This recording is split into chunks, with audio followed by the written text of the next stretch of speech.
సాయంకాల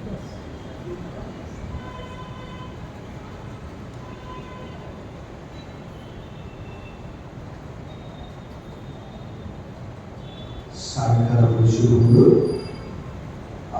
మనం గత దినాల్లో ఆదికాండం 29వ అధ్యాయంలోని అనేకమైన నూతన విషయాలు మనం నేర్చుకుంటూ ఉన్నాము. లాబాను దాదాపుగా 77 సంవత్సరాల తర్వాత, అంతకంటే ఎక్కువనే అని చెప్పుకోవచ్చు. ఎందుకంటే రెబెకా ఆ ప్రాంతం నుంచి వచ్చిన తర్వాత, ఇస్సాకును వివాహం చేసుకున్న తర్వాత ఒక 20 సంవత్సరాలు సంతానం లేదు. తర్వాత ఏశావు యాకోబులు పుట్టారు. అంటే ఆల్మోస్ట్ ఒక 100 సంవత్సరాల తర్వాత వెళ్తూ ఉన్నాడు. మనకు కొన్ని అర్థం కానటువంటి విషయాలు చాలా ఉన్నవి. మనప్పుడు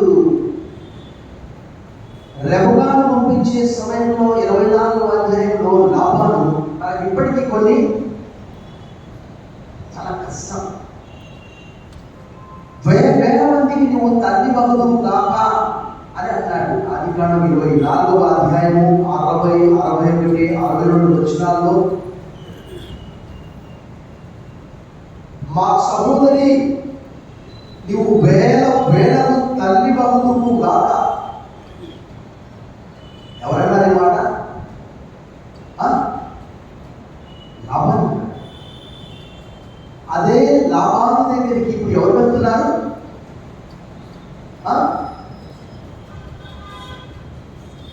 యాకోబు వెళ్తూ ఉన్నాడు. అంటే ఒకసారి ఆలోచించేయండి. యాకోబు వెళ్ళే సమయంలో ఎంత వయసు అని మనం చెప్పుకున్నాం? 77 సంవత్సరాలు. ఆల్మోస్ట్ ఇస్సాకు 167 సంవత్సరాలు దాటింది. 180 సంవత్సరాలు బ్రతికాడు. 137 సంవత్సరాలు దాటింది. 180 సంవత్సరాలు బ్రతికాడు ఆయన. మరి మన అంచనా ప్రకారం యాకోబుకు 77 సంవత్సరాలు ఉన్నాయి. తల్లి వివాహం చేసుకున్న తర్వాత 20 సంవత్సరాలకు సంతానం కలిగారు.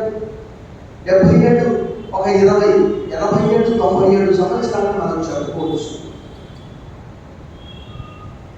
100 సంవత్సరాల తర్వాత లాబాను వయసు అప్పుడు ఎంత ఉన్నది, ఇప్పుడు ఎంత ఉండవచ్చు? కొన్ని మనకు అర్థం కానటువంటి ప్రశ్నలు.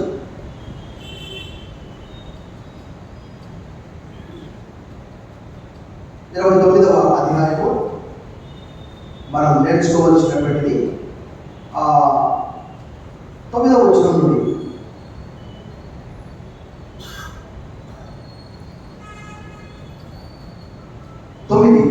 అతడు వారితో ఇంకా మాట్లాడుచుండగా రాహేలు తన తండ్రి గొర్రెల మందను తోలుకొని వచ్చెను. ఆమె వాటిని వేగున్నది. ఇక్కడ మనం ఏం చూస్తామంటే, నిర్గమకాండము 2వ అధ్యాయంలో కూడా మిద్యాను యాజకునికి 7 కుమార్తెలు ఉన్నారట. అక్కడ రాయబడి ఉన్నటువంటి విషయం. మిద్యాను యాజకునికి 7 కుమార్తెలు ఉండేవి అని 2వ అధ్యాయం 16వ వచనంలో రాయబడినది. వారు కూడా మందలకు నీళ్లు పెడుతూ ఉన్నారట. బహుశా లేక ఎందుకు రాలేదు అంటే, ఆమెకు జబ్బు కళ్ళు గలది కాబట్టి అక్కడ మనం ఏం నేర్చుకుంటామంటే, బహుశా ఆమె కంటి చూపు సరిగా లేదేమో, సూర్యరశ్మి ఆమె తగలకూడదేమో, లేక సూర్య కిరణాలు ఆమె నేరుగా చూడకూడదేమో. ఎందుకంటే మనకు అక్కడ మనం చూస్తాం. అక్కడ అంటే లేయా గురించినటువంటి వివరణ అదే అధ్యాయంలో కూడా 17వ వచనంలో కూడా చూస్తాం. లేయా జబ్బు కళ్ళు గలది. అనే మాట అక్కడ రాయబడింది. అంటే ఆమె బహుశా అంత ఆరోగ్యకరంగా లేదు మనకు తెలియదు. అందుకే రాహేలు ఆ బాధ్యతను తీసుకున్నది. మనం చూస్తాం 24వ అధ్యాయం 11వ వచనంలో కూడా ఆదికాండంలో రెబెకా చేదుడు బావి లేక దిగుడు బావి లోనికి వెళ్ళి వంటలకు నీళ్లు తీసుకొని వచ్చినట్టు మనం చూస్తున్నాం. ఇక్కడ కూడా ఈమె డ్యూటీ ఏంటంట? గొర్రెలకు నీళ్లు పెట్టే డ్యూటీ, వాటిని చూసుకునే బాధ్యత ఒక ఆడ మనిషికి అక్కడ బాధ్యత అప్పగించారు. చూడండి అక్కడ రాయబడ్డది, రాహేలు తన తండ్రి గొర్రెల మందను తోలుకొని వచ్చాను, ఆమె వాటిని వేపున్నది. అసలు చాలా ఆశ్చర్యం కదా. Of course, there are many workers, there are many servants. చాలా మంది పరివారం కూడా ఉన్నట్టు అక్కడ రాయబడ్డది. అంతకంటే ముందు 8 వచనాలు మనం ఏం చూసాము? సంభాషణ. వారితో ఏమయ్యా బాగున్నారా? నాహోరు కుమారుడు లాబాను బాగున్నాడా? క్షేమమేనా? వాస్తవంగా నాహోరు కుమారుడు లాబాను కాదు, నాహోరు కుమారుడు బెతూయేలు. ఆదికాండం 10వ అధ్యాయము ఆదికాండం 11:24 నుంచి నాహోరు తెరహును కన్నాడు, తెరహు అబ్రాము, నాహోరు హారాను కన్నాడు. నాహోరు కుమారుడు బెతూయేలు కుమారుడు లాబాను. 11వ అధ్యాయం 24వ వచనంలో మనం ఆ వంశావళిని చూస్తాం. ఇంకా మనం చూస్తే యాకోబు తన తల్లి సహోదరుడైన లాబాను కుమార్తె యొక్క రాహేలును మరలా ఆ పేరు అలా రాసించారు. యాకోబు తన తల్లి సహోదరుడైన అనగా రెబెకాకు సహోదరుడని మనం ఇంతకు ముందే ఆదికాండం 24:60 చూశాము. మా ప్రియ సహోదరి, నువ్వు వేల మందికి తల్లి బహుదుగాక, నీ సంతతి వారు పగవారి కవిని స్వాధీనపరుచుకొందురుగాక అని లాబాను ఆశీర్వదించి పంపించాడు. దాదాపుగా అప్రాక్సిమేట్గా 97 సంవత్సరాలు కావడానికి వస్తుంది. 10వ వచనము, యాకోబు తన తల్లి సహోదరుడైన లాబాను కుమార్తె రాహేలు తన తల్లి సహోదరుడు 2 సార్లు లాబాను గొర్రెలను చూసినప్పుడు అతడు నగరకు వెళ్ళి బావి మీద నుండి రాత్రిని పొర్లించి తన తల్లి సహోదరుడు లాబాను గొర్రెలకు నీళ్లు పెట్టెను. చూసారా? మోషే కూడా అదే పని చేశాడు. మోషే కూడా 2వ అధ్యాయం 16వ వచనం 21వ వచనంలో అదే పని చేశాడు. అక్కడ మనం ఆ విషయాన్ని మనం చూస్తాం. 2వ అధ్యాయం మనం చూసినట్టు విద్యార్థులు పారిపోయినప్పుడు మంద కావులు వచ్చి వారిని తొలివేసినట్టు అప్పుడు మోషే లేచి వారికి సహాయం చేసి మందకు నీళ్లు పెట్టి 24వ అధ్యాయంలో రెబెకా ఒంటెలకు నీళ్లు చేసి పోసింది. ఇక్కడ రాహేలు గొర్రెలను చూసుకుంటూ మేపుతుంది, పనివారు నీళ్లు పెడుతూ ఉన్నారు. ఇప్పుడు వారికి అంత బాధ్యత ఉండదు. వారు అంటున్నారు టైం టు టైం, మధ్యలో లేదు. ఇక్కడ కూడా మోషే, అక్కడ కూడా యాకోబు. బహుశా మన పరిశుద్ధమైనటువంటి ఉపగ్రహాలను మనకు, అంటే నేను చెప్పే మాటలు నా స్వంతంగా కాదు, కానీ 22వ అధ్యాయము ఆదికాండంలో టైం టు టైం తన సహోదరుడైన నాహోరు గురించి అబ్రహాం వింటూ ఉన్నాడు. మనకు ఒకసారి అంటే అబ్రహాం మాత్రమే కాదు, ఇస్సాకు కూడా వింటూ ఉండవచ్చు, అందుకే అక్కడికి పంపించాడు. ఇస్సాకు మాత్రమే కాదు, రెబెకా కూడా వింటూ ఉండవచ్చు అక్కడ విషయాలు. ఏదో ఒక రకంగా ఎవరైనా మనుషులు వచ్చినప్పుడు 22వ అధ్యాయం చూడండి, 22వ అధ్యాయం 20 వచనం, ఆ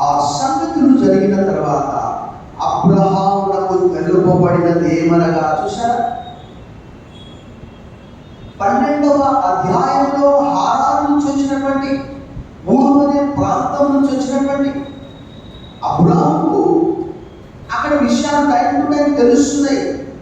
మరి యాకోబుకు కూడా తెలిసి ఉండవచ్చు, లాబానుకి ఇద్దరు కుమారులు కూడా ఉన్నారు. 31 మొదటి వచనంలో వాళ్ళ పేర్లు రాయబట్టే.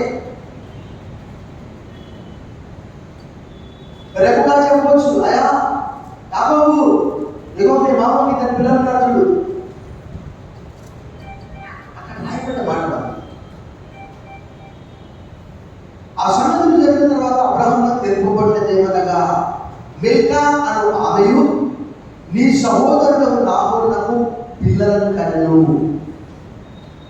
వారి పేరు నాహోరు, మిల్కాలకు, బెతూయేలు, లాబాను, రెబెకా. అక్కడ వారి పేర్లు కూడా ఉన్నాయి చూడండి. 22వ వచనం. కెసెదు, హజో, పిల్లాసు, ఇల్లాకు, బెతూయేలు రెబెకాను కనెను. చూసారా? సో అంటే మనం ఇక్కడ ఏం అర్థం చేసుకుంటున్నాము? యాకోబు టైం టు టైం దూరంగా ఉన్నప్పటికీ ఏదో ఒక సందర్భంలో ఆ విషయాలన్నీ కూడా తెలుస్తూ ఉన్నవి. అంటే ఉదాహరణకు నేను ఒక చిన్న ఉదాహరణ చెప్తాను.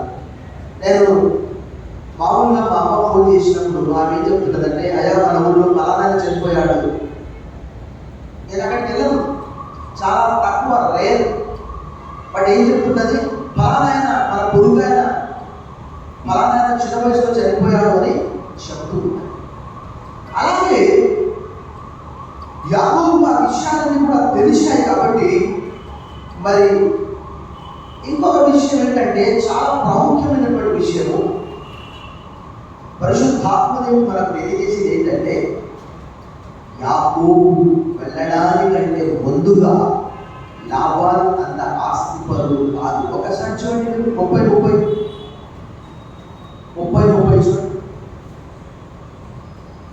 నేను రాక మునుపు నీకుండినది కొంచెమే,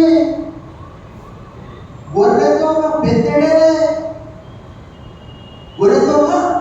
బెత్తడే కథకాలం అంతే. నేను పాదం పెట్టిన, అయితే అది బహుగా అభివృద్ధి పొందెను. నేను పాదం పెట్టిన చోటెల్లా యెహోవా నిన్ను ఆశీర్వదించెను. హల్లెలూయా. చూడండి, ఇంకా మేము ఇలా చెప్పుకుంటూ పోతే కొన్ని వందల ఉదాహరణలు నేను చెప్పగలను. ఇస్సాకుని ఎలా ఆశీర్వదించాడు, కానీ మనకు ఇదే అంత సమయం లేదు. యాకోబు రాహేలును ముద్దు పెట్టుకొని ఎలుగెత్తి ఏడ్చారు. చూడండి, ఇక్కడ ముద్దు పెట్టుకోవడం అంటే మీరు వేరే రకంగా అనుకోవద్దండి, అది సెక్సువల్ డిజైన్ కాదు. అది చాలా మంది అనుకోవడం వల్ల యాకోబు మంచి రసికుడు, మగసిరి గలవాడే వెళ్ళాడు అని గ్రంథంలో రాయబడ్డది. యూదా సాంప్రదాయంలో ధర్మశాస్త్రాన్ని కంటే ముందు కూడా యోసేపు సహోదరులను ముద్దు పెట్టుకున్నాడు. యాకోబు మనస్సే ఎఫ్రాయిములను ముద్దు పెట్టుకున్నాడు. 45వ అధ్యాయం 10వ వచనంలో, 45వ అధ్యాయము 3వ వచనం, 45వ అధ్యాయం 14, 15 వచనాల్లో యోసేపు సహోదరుల మీద పడి ముద్దు పెట్టుకున్నాడు. యాకోబు ఏశావు మీద పడి ముద్దు పెట్టుకున్నాడు 33వ అధ్యాయంలో. ఆ రోజుల్లో ఉండేది మాట.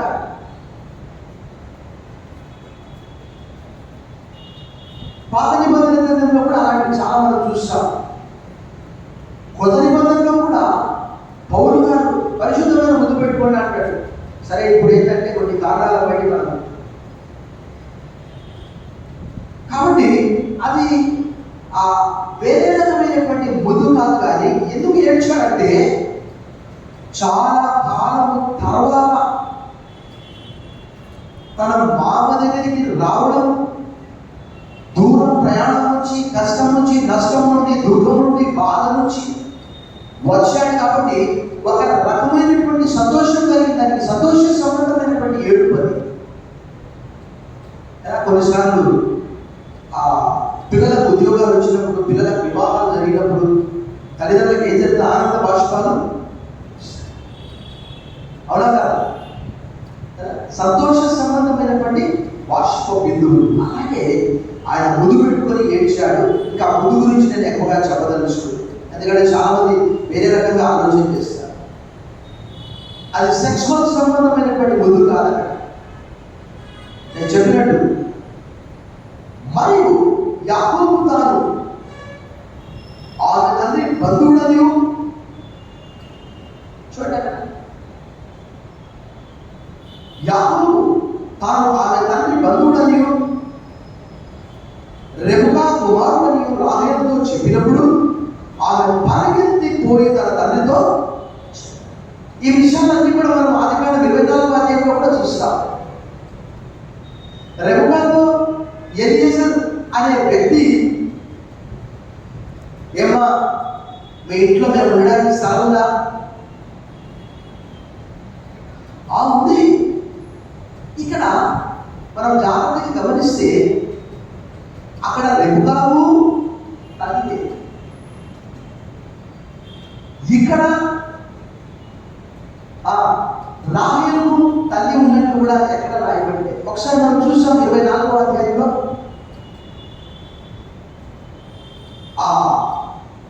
24వ అధ్యాయము 28వ వచనం. అంతటా ఆ చిన్నది పరిగెత్తుకొని పోయి, చూసారా, దూరం నుంచి చూశారు కదా ఎలియెజర్, యాకోబు దూరం నుంచి వచ్చాడు కదా. మనం గతవారం చెప్పుకున్నాం, పదే పదే అదే చెప్తే ఇక మనకు పరిగెత్తుకొని పోయి ఏం చేసిందామె? ఈ మాటలు తన తల్లి ఇంటి వారికి. ఏ మాటలు? ఎలియెజర్ వచ్చిన సంగతి, ఎలియెజర్ వడ్డంతో కూడా వచ్చిన సంగతి, అలాగే యాకోబు కూడా తన ప్రయాణం సంగతి అన్ని చెప్పినప్పుడు ఆమె వెళ్ళి ఎవరు చెప్పిందట?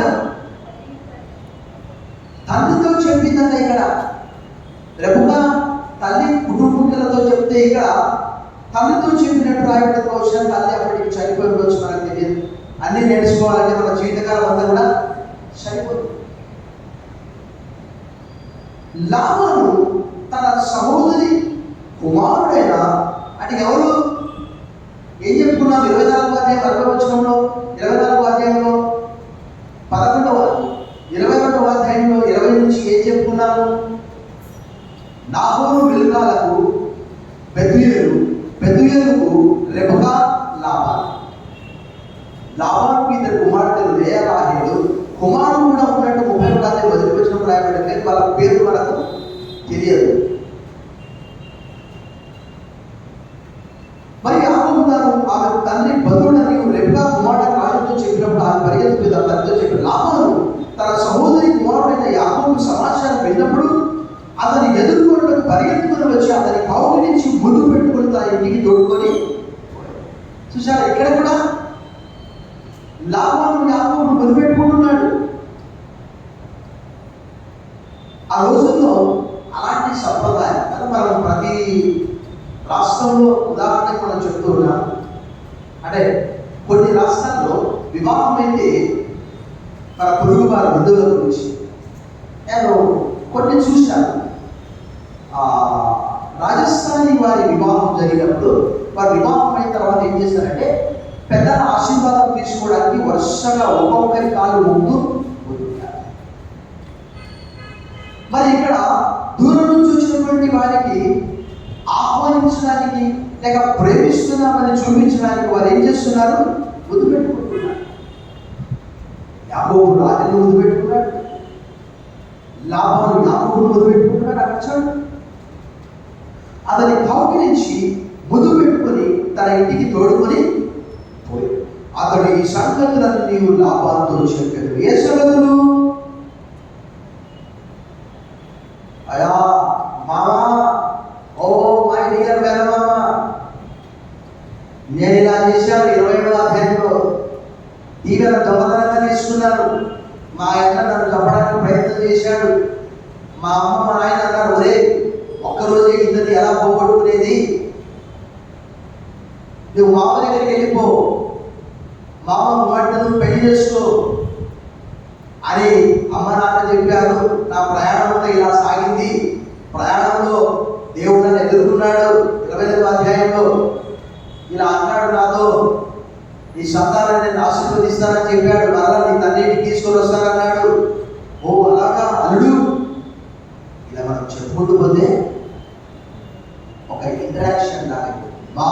అన్నదమ్ముల మధ్యలో ఈ సంభాషణ, ఈ సంగతులన్నీ అవన్నీ రాస్తే ఉన్న బైబిలే చదవలేదు. విలాప వాక్యాలంటే బైబిల్ అంతా వెతుకుంటున్నారు. సో అది ఆ సంగతులన్నీ కూడా తనకు కలిగినటువంటి అనుభవం 27వ అధ్యాయం నుంచి 28వ అధ్యాయం 29వ అధ్యాయం స్టార్టింగ్లో ఆ గొర్రెల కాపరులతో అంతా కూడా ఎవరితో చెప్తున్నాడు? మామతో చెప్తూ ఉన్నాడు. 14వ వచనం, అప్పుడు లాబాను నిజముగానే ఉన్న ఎముకయు నా మాంసమునై ఉన్నావు అనను. నిజమే కదా? ఎవరన్నాడు? లాబానుడు. యాకోబు ఏమవుతాడు చెప్పమ్మా? అయిపోయా అంత వెళ్ళిన తర్వాత కన్ఫ్యూజ్ అవుతాడు. ఏమవుతాడు? మేనల్లుడు, చెల్లెలికి కుమారుడు. ఈ వీళ్ళతోనే వచ్చింది అంత రోగం. ఓ మై డియర్ అల్లుడు, అయ్యో ఇలా జరిగిందా, అయ్యో. తర్వాత లాభాను టైం టు టైం 24వ అధ్యాయంలో కూడా మనం చూస్తాం. టైం టు టైం యెహోవా దేవుని గురించి ఏకగా చెప్పారు. అబ్రహాము సంగతులు లాబాను సంగతులు అబ్రహాముకు అప్పుడప్పుడు తెలుస్తూ ఉన్నది. అందువరకే కదా ఆయన యెహోవా పేరును మరలా 24వ అధ్యాయంలో లాబాను ఉచ్చరించాడు. యెహోవా వల్ల ఆశీర్వదింపబడ్డవాడా, నువ్వు బయట నిలుచోలేదా, నువ్వు లోపలికి రా అన్నాడు. 24:34 24:50 ఏమన్నాడు? ఇది యెహోవా వలన కలిగిన కార్యము, నేను అవునని కానీ కాదని కానీ చెప్పలేను. చూడండి, అబ్రహాముకు బెతూయేలు విషయాలు, నాహోరు విషయాలు అబ్రహాముకు తెలుస్తూ, బహుశా ఎవరైనా మధ్యలో వెళ్తూ ఉండేవారు మనకు తెలియదు. చూడండి అక్కడ నా ఎముక, బహుశా పాత నిబంధన గ్రంథంలో 2వ అధ్యాయం 23వ వచనంలో దేవుడైన యెహోవా 22-23 వచనాలు ఆదాము గాఢ నిద్ర కలగజేసి పక్కన ఎముకను తీసుకొని ఆ ఎముకలో నుంచి హవ్వను చేసినప్పుడు హవ్వ గురించి ఆదాము ఏమన్నాడు? నా ఎముకలలో ఎముక, నా మాంసంలో మాంసం, ఇది నరుల్లో నుండి తీయబడింది కదా.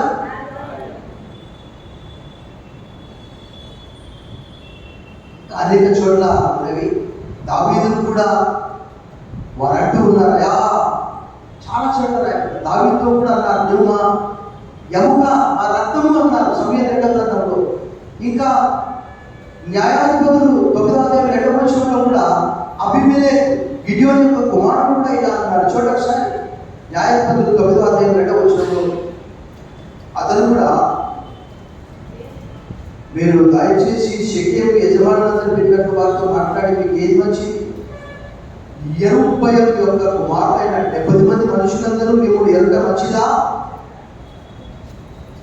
ఒక మనుషుడు మిమ్మల్ని ఎరుట మంచిదా? నేను ఈ రక్త సంబంధినని జ్ఞాపకం చేసుకుని. అదే రీతిగా సమయాలు 2వ గ్రంథంలో దావీదును గురించి కూడా వారు ఏమన్నారు తెలుసా? దావీదును గురించి కూడా వారు 5వ అధ్యాయం సమయం 2వ గ్రంథంలో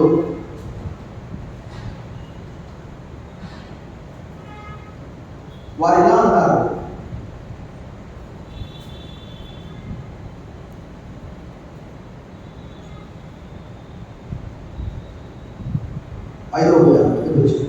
ఇశ్రాయేలు వారి సకల గోత్రముల వారు గురువులో దావీదునకు వచ్చి చిత్తగించు, మేము నీ ఎముక వంటి వారము, రక్త సంబంధులు, మనమంతా ఒకటే ఉన్నట్టు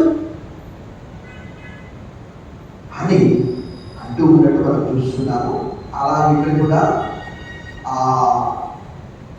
లాబాను యాకోబుతో అదే మాట అంటున్నాడు. అప్పుడు లాబాను నిజంగా నా ఎముకై నా మాంసమునై ఉన్నావు అని.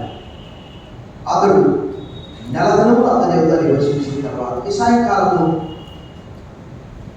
ఈ సంభాషణంతా కూడా మనం జాగ్రత్తగా గమనించినప్పుడు మనం యోసేపు గురించి కానీ, యాకోబు గురించి కానీ, ఏశావు గురించి కానీ అకస్మాత్తుగా జరిగినటువంటి సంఘటన అసలే దేవుడు అన్నాడు 1500 సంవత్సరాల తర్వాత నేను యాకోబును ప్రేమించింది, ఏశావును ద్వేషించింది. ఎందుకు చెప్పాడు అన్నమాట? ఎందుకంటే ఈరోజు ఏశావు సంతతి లేదు, యాకోబు సంతతి ఉన్నది. యాకోబు సంతతిలో నుంచే మన వంశావళిలో చూస్తే షేము సంతతిలో నుంచే యాకోబు వచ్చాడు. ఆ యాకోబు వంశంలో నుంచే 12 మంది వచ్చారు. ఆ 12 మందిలో నుంచే క్రీస్తు వచ్చాడు. ఇదంతా కూడా మనము ఆదికాండం 10వ అధ్యాయం 11వ అధ్యాయంలో చూస్తాం. అక్కడ అబ్రహాం యొక్క సహోదరులు నాహోరు, హారాను, వీరందరినీ కూడా మనం చూస్తాం. సో మనకు చాలా సందర్భాల్లో మనకు చాలా కన్ఫ్యూజన్గా ఉంటుంది. కారణం ఏంటంటే తరచుగా మనం చదవట్లేదు. చాలా మంది ఆదికాండంలోనే ఉండిపోతారు, అంతే ముందుకు వెళ్ళరు. అకస్మాత్తుగా ఒక బోధకుడి మోసే పిల్లలు ఎవరు అంటే అకస్మాత్తుగా గూగుల్లో చూస్తున్నాడు. అహరోను పిల్లలు ఎవరు చెప్పడం ఎవరైనా పాస్టర్ చదువు. అహరోను పిల్లలు చెప్పడమా?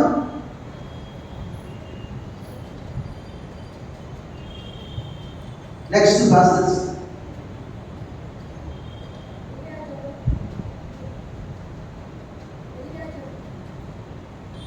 వరుసగా చెప్పాలి అంటే అర్థం చేసుకోండి మనం ఎంత టచ్లో ఉంటున్నామో. బైబిల్ ఆయన 4 కుమారులు, నాదాబు, అబీహు, ఎలియాజరు, ఈతమారు. మాకెందుకంటే అవన్నీ మాస్టర్ గారు చూసుకుంటారు. మన డ్యూటీ ఏంటి? నిరంతరం వాక్యం అంటే వేరే ధ్యాస ఉండనే ఉంటుంది. పడుకున్నా, కూర్చున్నా, లేచినా, ద్వితీయోపదేశకాండం 6వ అధ్యాయంలో పిల్లలకు చెప్పారు ఆ రోజు. కానీ ఈరోజు మనం కూడా పడుకున్నా, కూర్చున్నా, లేచినా దైవ ధ్యానం చేయాలి. మరికొన్ని విషయాలు మనము 2వ గురువారం అనగా ఆగస్టు మాసం మనకు 2 ఆదివారం అవుతుంది, 6 గురువారం అవుతుంది. అనగా దాదాపు 13వ తేదీ అలా వస్తుంది. 12-13 నేను 29వ అధ్యాయం అంతా కూడా నేను చాలా సందర్భాల్లో ఐక్యారాధనలో కూడా లేయా గురించి చెప్పాను. క్రిస్మస్ సమయంలో ద్వేషింపబడినటువంటి ఏలియా, లేయా గురించి యేసుప్రభువారు వచ్చారు. లేయా ద్వేషింపబడ్డం చూసి యెహోవా ఆమె గర్భము తెరిచినని మాట రాయబడ్డది. బహుశా 29వ అధ్యాయం 21వ వచనం ఉండవచ్చు. సాయంకాలము మరికొన్ని విషయాలు మనము వచ్చే మాసము 2వ గురువారంలో మనం నేర్చుకుందాము. బైబిల్ జాగ్రత్తగా చదవండి, దైవవాక్యం నేర్చుకోండి. పైన కాదు ప్రార్థన చేసుకుందాం. సహోదరుడు దిలీప్ మన మధ్యలో ఉన్నాడు, ప్రార్థిస్తాడు.